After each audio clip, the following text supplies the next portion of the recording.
ছোটবেলার ঈদের সেই গন্ধ এখনো স্মৃতির পাতায় ভেসে ওঠে।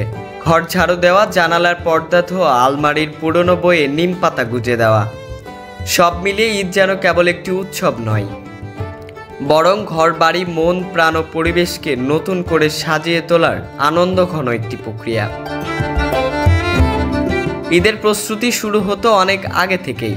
হাঁড়ি পাতিল ঝকঝকে করা, শোকেশের জিনিস মুছে গুছিয়ে রাখা, এমনকি রান্নাঘরের ফ্যান পরিষ্কার করাও ছিল ঈদের প্রস্তুতির অংশ।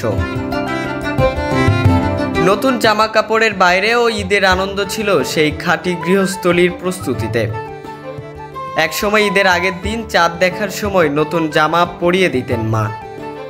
বলতেন নতুন চাঁদকে নতুন সাজে বরণ করতে হয়।